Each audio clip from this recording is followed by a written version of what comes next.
For over 50 years, ACTFL, the National Language Organization, has been providing educators of language opportunities to come together at a convention, resources in order to promote and grow their programs, and professional development in order to be able to grow their own skills.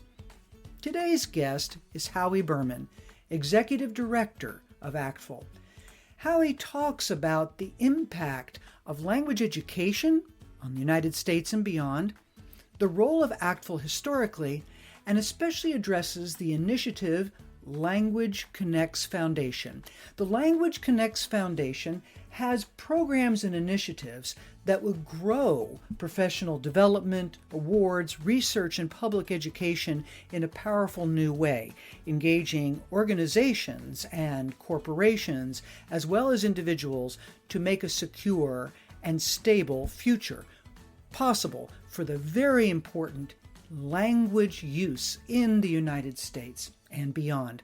Enjoy this podcast with Executive Director of ACTFL, Howie Berman. Well, welcome to the podcast today, Howie Berman. How are you doing? I'm great, Nora. How are you? I'm well, thank you. And it's such a pleasure and delight to be able to talk to you about not only ACTFL as a whole, as a concept and its leadership in the language world, but also about your new Language Connects Foundation.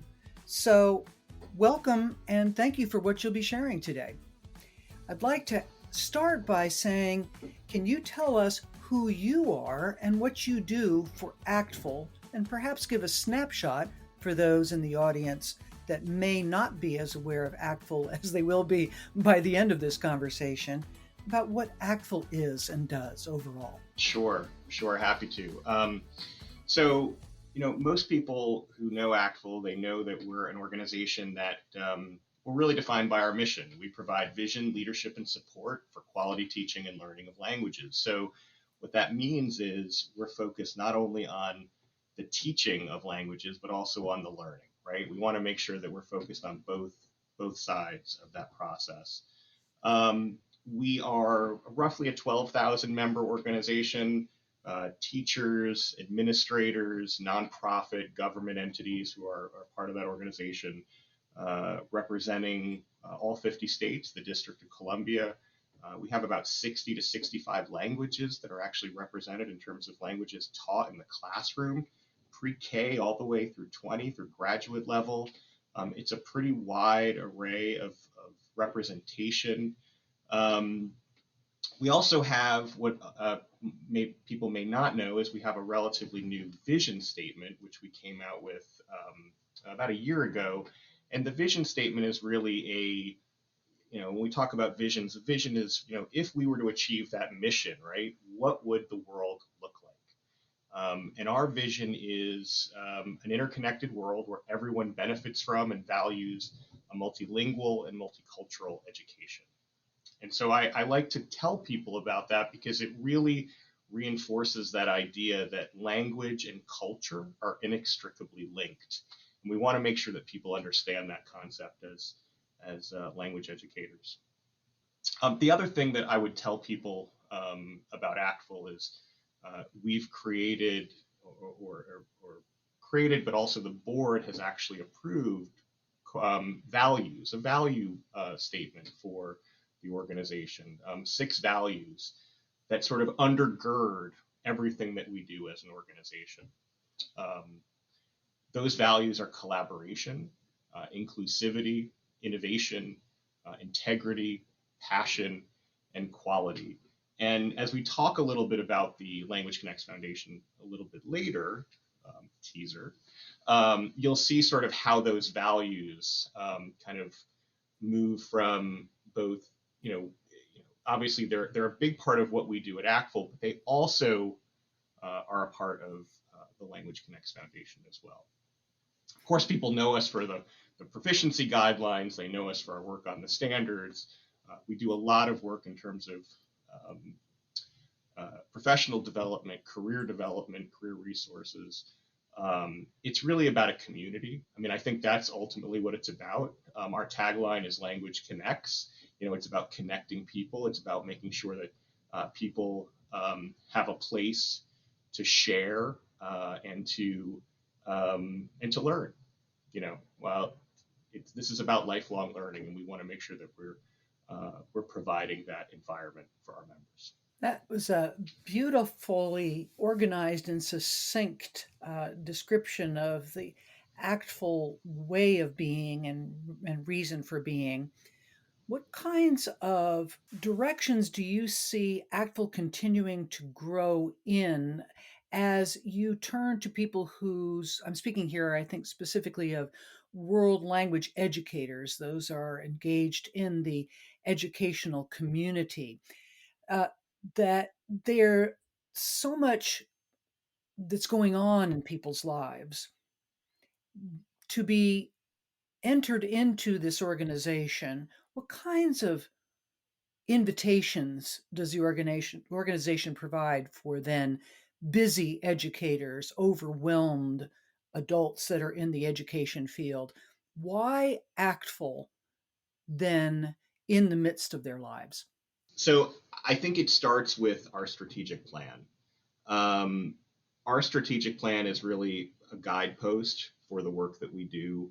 Um, it starts with advocacy and outreach. We really want to make sure, obviously, that we are engaging with stakeholders outside of the profession. So, we create an environment where our members understand, through our collaboration with organizations like JNCL, for instance, and other coalitions, that we are doing that work to ensure that that language education is being promoted outside of our own community.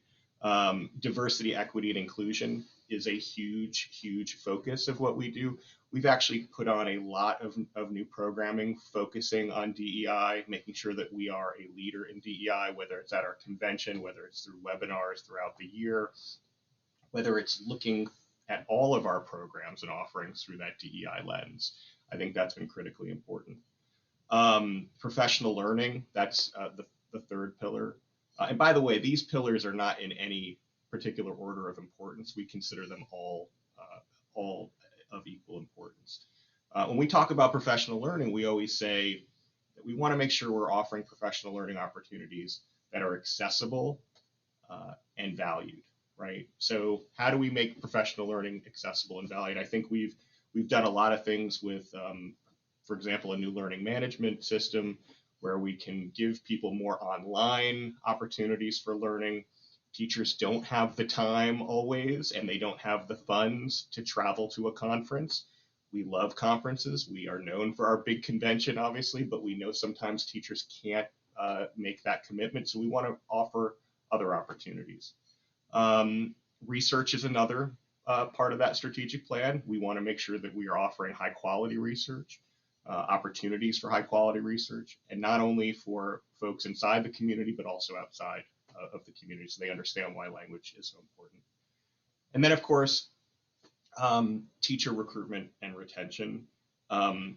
That's the fifth one, although I think right now a lot of people would say it's probably the most important one because it's such an existential one. And I think we want our members and we want the community at large to understand that we know how important this issue is, and we are doing a lot of things to address these issues, whether it's from an advocacy standpoint, whether it's from, offering programs like mentoring, scholarships.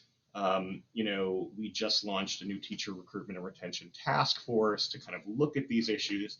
And then, of course, the Language Connects Foundation, which I think is going to, in the long term, play a huge role in addressing pipeline issues.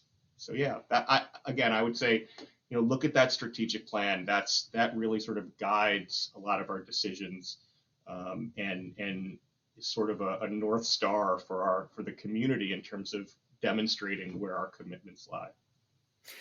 Thank you, Howie. Now, before indeed that we move, you mentioned about the long term effect and intentions with the Language Connects Foundation, and we sure will be getting there. But here you just talked about a strategic 5 pillars. Go back a little bit. What is it that has been happening over the years that ACTFL has been in existence that you can reflect to those that are listening about the language education scene in the United States and beyond, if you wish to uh, connect it? And what is this strategic design addressing that has come from the past? What direction are we headed toward, and from where have we come? Well, look, I can talk specifically since I was talking about teacher recruitment and retention, the teacher shortage issues most recently. I think that's one of the things that we can talk about and look at our past. I think people people assume that the teacher shortage or teacher recruitment and retention issues are sort of a new phenomenon, um, and they're not. I mean, these are things that we've been dealing with, unfortunately, in cycles. There were, and by the way, when I talk to people about teacher shortages, I sometimes use air quotes. I know this is a podcast, but I use air quotes a lot when I say shortage because there's not necessarily a shortage of people who want to be teachers. There are people out there who want to be teachers. I think what there's a shortage of is a system that is fostering the development of those teachers, right?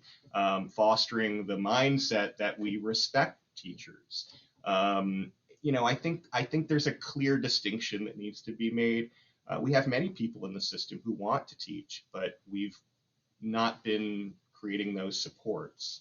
So, and that's again, that goes to some of the foundation goals. But like I said, it's not necessarily a new phenomenon. We've had teacher shortages after World War II. We've had teacher shortages in the 80s, and we know now that there's shortages in at least 44 states in the District of Columbia, probably more. The only reason we can't say it definitively is because not all the states collect great data, which is another problem, right? We don't necessarily have access to good data. And when I talk about stuff like this with people, I always feel like I'm being the downer in the group because I look at a lot of these trends and see that there is information that leads us to we need to be concerned is what I'm saying. We've seen a huge drop, data from uh, the teacher ed folks that show a huge drop in language degrees that have been deferred, in the last decade. We've seen trends where we talk about diversifying the teacher pipeline, which I think has been a huge goal, at least in the last several years. When we look at data um, from AACTE, for instance, education is one of the least diverse degree areas. In fact, the only degree that's less diverse statistically when we look at degrees conferred is agriculture. So can you imagine? I mean, that's sort of a gut check for the profession. And unfortunately, language education it's even less diverse on average than education as a whole. Those are sort of sobering numbers. And I'll give you one more, not to be again because I want to uplift us, but I still think it's important to set the stage a little bit. PDK International is an honors education honor society, the largest education honor society. And they've been doing a survey with Gallup for many years, since I think the 1960s. And one of the questions they ask on that survey is whether or not you would want your child to be a public school teacher. And they've been tracking this information, like I said, for decades. And for decades, that line of people who wanted their kids to be a school teacher was always above the line of people who said they didn't want their kids to be a school teacher until about 2018. And suddenly those lines intersected And now those lines continue to become divergent, where the number of people who say they wouldn't want their kids to be a school teacher is getting greater. So have I sufficiently bummed you out? Yes, I declare myself officially bummed out and ready, if you are, to say, and so with the clarity of your thinking and this organizational skill set, you've turned to this initiative, the Language Connects Foundation. Can we go there? Please. Let's go there, because like I said, I think I've probably sufficiently depressed all of the listeners, and hopefully they haven't turned the podcast off at this point. So look, as I've sort of demonstrated, I think the profession is at a critical crossroads. Um, one of the things that we have going for us, and that we've demonstrated, and I think we need to continue to demonstrate, is that there is a growing demand for multilingual employees around the country. Um, we did this wonderful study back in 2019 through the Lead with Languages campaign of about 11 or 1,200 businesses, small, medium, large, across multiple sectors: tech, um, healthcare, hospitality, so on. And what we found is that um, many of them, most of them, reported a growing need for more multilingual employees to do the work that they do. And in fact, Nora, what it did also is it sort of it it challenged a lot of the stereotypes that I think the public has about language learning, which I think makes it a really helpful advocacy tool in itself, because the vast majority, in fact, not more than 90% of them, said they were using those skills domestically. Okay, so I think what we sometimes think, at least in the public, that you study a language and you're going to use it. If you work in the Madrid office of a company, or if you're going to work in the Shanghai office of a company. But in fact, we've become so much more of a diverse country here in the U.S. linguistically and culturally, that those skills are necessary here. So we don't need to, this whole concept of, well, you just use it if you go work abroad. That argument is no longer the argument. It's clear that these languages are needed domestically because of what we're doing. And many of these businesses, in fact, about 25% of them said they've lost business, or they've been unable to go after business because they didn't have the staff to, they didn't have the staff who had the skills. So, I mean, that should be a clear call to action for many of these businesses. And like I said, we've got states that are having difficulty recruiting and retaining teachers. Unfortunately, we have teachers who feel unsupported. They are leaving the profession, or they're not going into the profession. We have access issues too, right? We have there's obstacles to getting into teaching. There's issues of cost and issues of equity, and of course, just this concept of language being prioritized against subject areas like STEM.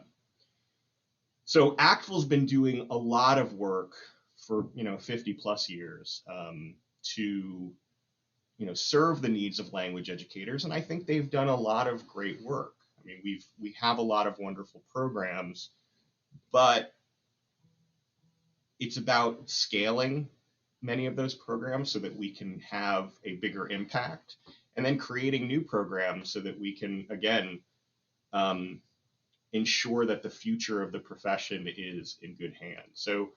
So what we've done to sort of follow up on Lead with Languages, and Lead with Languages was, for those of you who may not know, was a public awareness campaign that was launched in 2017.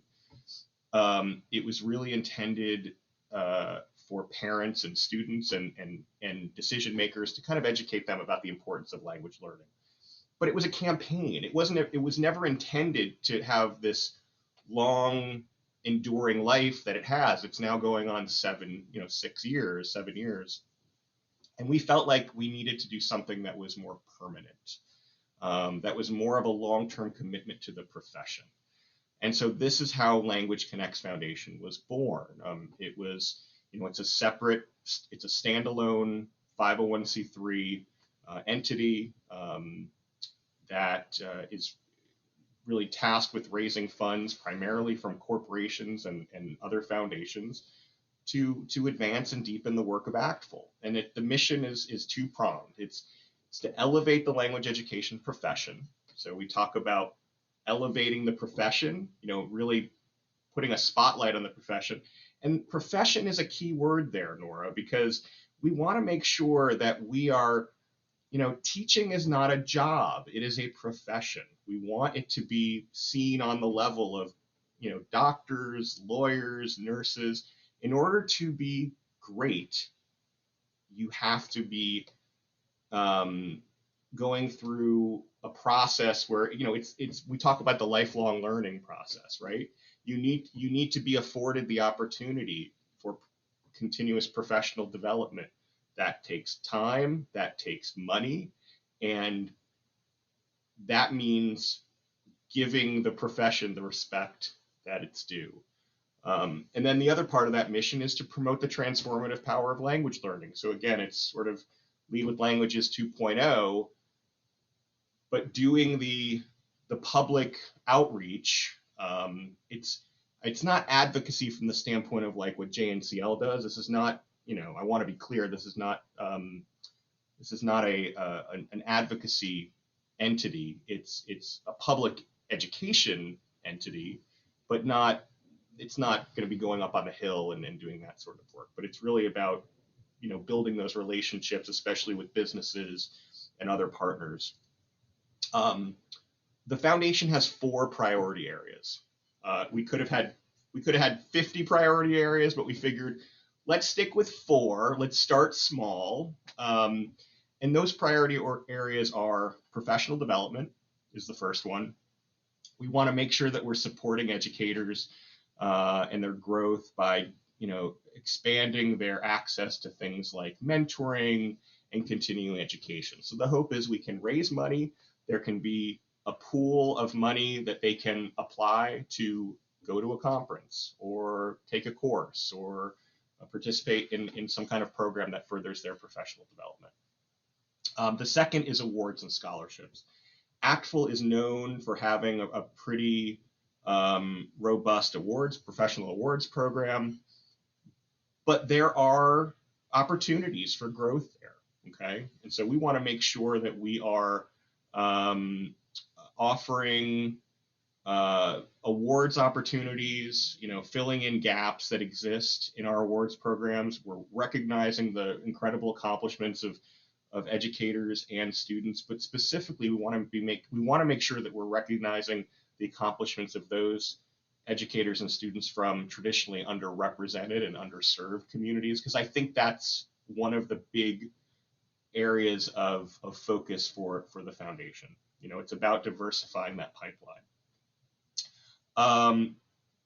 And then research and grants, that's third. Again, supporting and sharing and disseminating, cutting edge research. And I think the foundation, the plan is to both put out research, but also to potentially allow people to apply for research grants to do their own research. So the hopes is we could actually fund research in the profession, which to me is an exciting opportunity. And then 4 is public education. And that's again kind of, like I said, the 2.0 of Lead with Languages. We want to really make sure that those folks outside of the profession understand why language education is so important. So we want to continue that. What does it look like, a country that has heard from, understood, and begun to become involved in these 4 initiatives: professional development, awards and scholarships, research and grants, public education?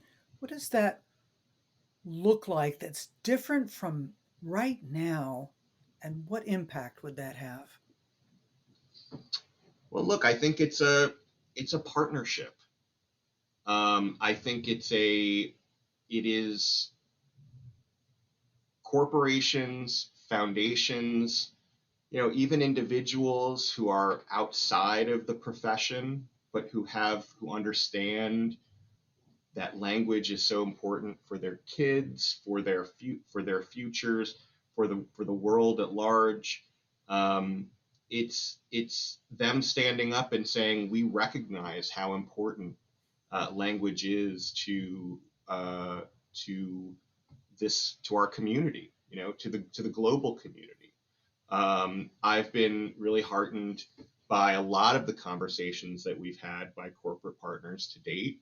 And in fact, I'm excited that Vista is actually going to be partnering with us on a micro grant program for language teachers that'll be coming out in the next few months.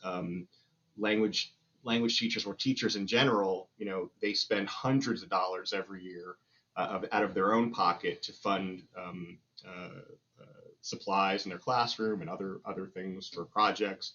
And so we're really excited that Vista has decided to partner with the foundation. I know that there are other corporations out there, foundations that are looking to do the same. And they can always go to the website languageconnectsfoundation.org and learn all about the different opportunities if they're interested. But yeah, I mean, look, I think it's we see a lot of this with STEM, right? There's this sort of very seamless partnership with the tech companies and the STEM community. We There shouldn't be this competition, right? It should be engineering and language. It should be technology and language. It should be science and language. All of these different fields, whether it's tech, whether it's healthcare, whether it's hospitality, marketing, language is critical for their work. They will not be able to continue to deliver the services, the products and services that they do at a high level if they don't um, recognize how important the role that language teachers now are playing. And it's this is not a future 15, 20, 25 year down the road issue. This is a now issue. This is a now issue. Howie, historically speaking, this is a bit of a simplification, but it seems that it's certainly true in its impact. Historically speaking, in this country, languages have been considered one discipline among many, and one that can be cast aside when other things that seem more immediately practical come up. We have also then, historically speaking, two kind of streams of learning. One for students who are beginning a second language inside the school system, and another for those who are speakers of or learners of English for this country, but have their own heritage languages available to them at some level or another. Help the listeners from the point of view of your work, ACTFL's focus, to address what psychological changes, potentially, if I may put it that way, are needed inside the United States in order to move us from this historical approach to how languages are thought of to what is necessary in order to address those needs that you spoke of even at the very beginning of the podcast. Sure. Well, look, I mean, as language people, we understand the critical importance of the words that we use and the terms that we use. Think about terms like limited English proficiency when we reference our English learners or our multilingual learners, and the sort of the deficit concept versus the language asset concept of referring to our English learners, our multilingual learners as bringing something rich to the table rather than lacking something, right? I think psychologically, and in fact, a program like the Seal of Biliteracy, for instance, has, I think, helped in this way. It's about ensuring that we are valuing language regardless of where it comes from, where it started, where the Seal of Biliteracy. It's not about necessarily whether it was gained in the physical classroom. We honor our heritage learners, those students who have language skills beyond the classroom, and I think it's about making sure that there isn't this sort of class system of when and where the language was obtained. That's not an easy. I don't have necessarily the solution, but that's the challenge. That's what needs to be dealt with. And I think, from ACTFL's standpoint, what I've seen over the years is, which I think is a great trend, is we've done more work with the dual language community. We've done more work with the bilingual ed community. We've done more work with the English learner, multilingual learner community. Whereas I think in the past, there's been some bifurcation along those lines, a lot of separate lines of work. And I understand why, but I think the profession benefits when all of those groups work together, because I think it allows us to create a stronger message about the importance of language learning and language acquisition, and being proud of language and culture and how language can transform lives. Turn to those that are learning language for a moment. To as young a person as you can put into your vision here. Okay. Any age you wish, but address the learner for a moment. Why, how should they engage in taking a language? How does that, I'm going to add this word here, enhance who they are rather than divide or weaken their identity? If I can put a very provocative question together like that. Why should they want to learn a new language? Sure. Well, I can give the sort of very research-based answer, right? But I'm not much of a. I'm not the researcher. But look, language gives people a better sense of empathy. For one, they can empathize with other people because they learn about. They can put themselves in the position of others. Um, and this is where I go back to the vision of ACTFL when we talk about multilingual and multicultural education, valuing both.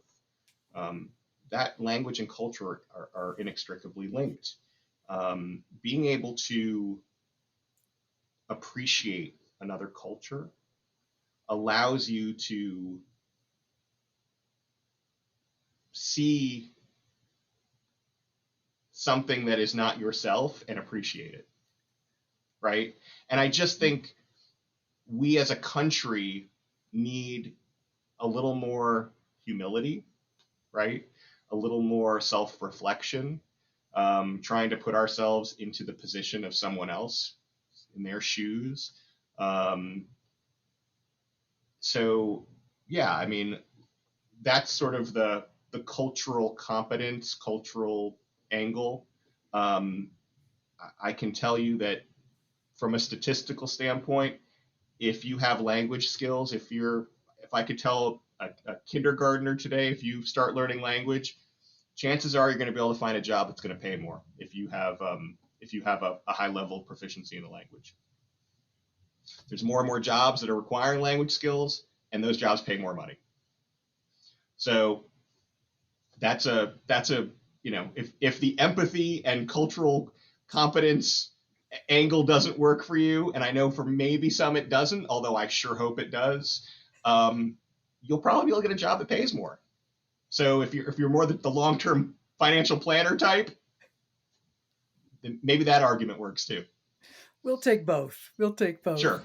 Now, place please in front of your vision administrators who are busy in school systems. And here is what kind of a role does ACTFL play with helping administrators to understand why language potentially should be prioritized differently, more in their school or school districts? Look, I think we have to play a huge role. I think we have to play a bigger role, frankly.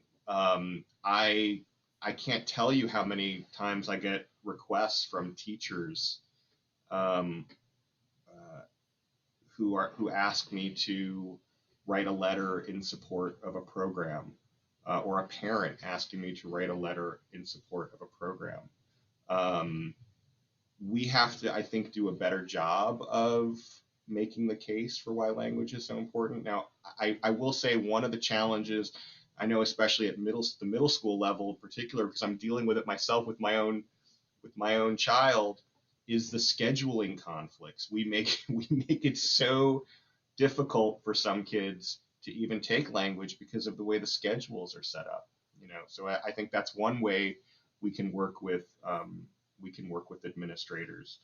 But I think it's important for when we talk about advocacy, we always say, don't wait till your program is in trouble to advocate. Make sure you're advocating when your program is doing really well. Mm. Invite those administrators into your classroom. Let them see the great things that you're doing in your classroom. You need them to be um, uh, on your side, so to speak. So they understand.